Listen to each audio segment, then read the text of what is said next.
It's a place of blood and darkness, dried on mattress stains, discolored concrete caked into block walls. There's no way out, not from this place and its ancient idolatries.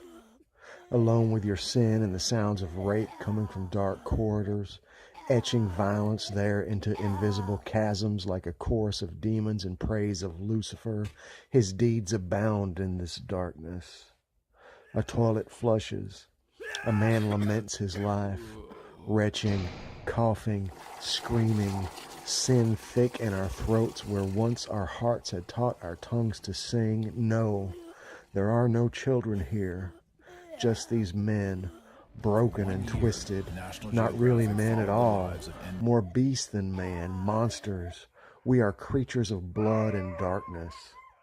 There are no noble truths here, no 7 pillars of virtue, no law except tooth and claw, dog eat dog. We write our scriptures with our teeth, etched into bone like a man might scratch of his love there on the block wall where none but the damned will ever read it. A guard brings cookies from the ladies at the Lighthouse Church, but we want none of their wholesomeness. It sticks in our throats like blasphemy. We hate cookies and we hate the light nearly as much as we love the darkness. It will take more than cookies to cast out these demons, more than 7 stones to turn this putrid water pure again. We are lost, and there is no deed good enough to find us in this darkness. The old guy is dressed like a preacher, dark suit pressed too clean in this wrinkled darkness. He's got a heavy Bible, ancient and venerable, tucked beneath his arm. He walks unafraid of this darkness like some Goliath prophet treading only waist deep in this death we are drowning in. He sits on the bunk beside me. It sinks again with his weight, these rusted springs laid waste beneath us by decades of abominations, like a rope bridge strung too tight for too long. He's here to share the gospel with me, he says. And I laugh because that's what you're supposed to do in jail when someone shares the gospel with you.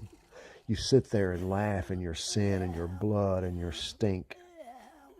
He takes my laughter in stride like he'd expected it, and he opens the Bible to the book of Romans, his fingers thick and clumsy, fumbling at the membranous pages, not like an animal pawing at skin, but more like a child struggling to open a cookie jar.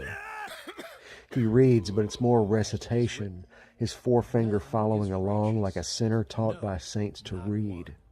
His hand rests flat on the scriptures, and on the back of his hand there, in the webbing between thumb and forefinger, a blasphemous tattoo, and the word of God beneath that blasphemy. And I know, he was once one of us. He was once here in this blood and darkness, and now he has returned. He has returned with this gospel of God made sin for us, this gospel of blood and darkness, this gospel of salvation and light. But it would take more than mere words to save me, more than this man of God with his jailhouse tattoos and skin-skint knuckles.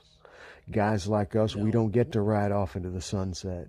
We don't get the girl. We don't get to crawl into the bosom of God like some toddler as pure and faultless as new snow.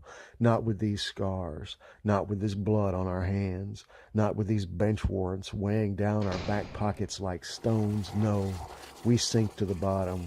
We rust there like old cars. Good Friday, he calls it, the old man with the big hands a little shaky, like as if they'd closed and shaken around many a long neck and a short one. The old man with the jailhouse tattoos and the 3-piece suit fresh from a Salvation Army clothes rack. This old man with the hard face crying, tears like erosion falling between the cracks and crevices of that mountain of evil laid low by this beautiful gospel.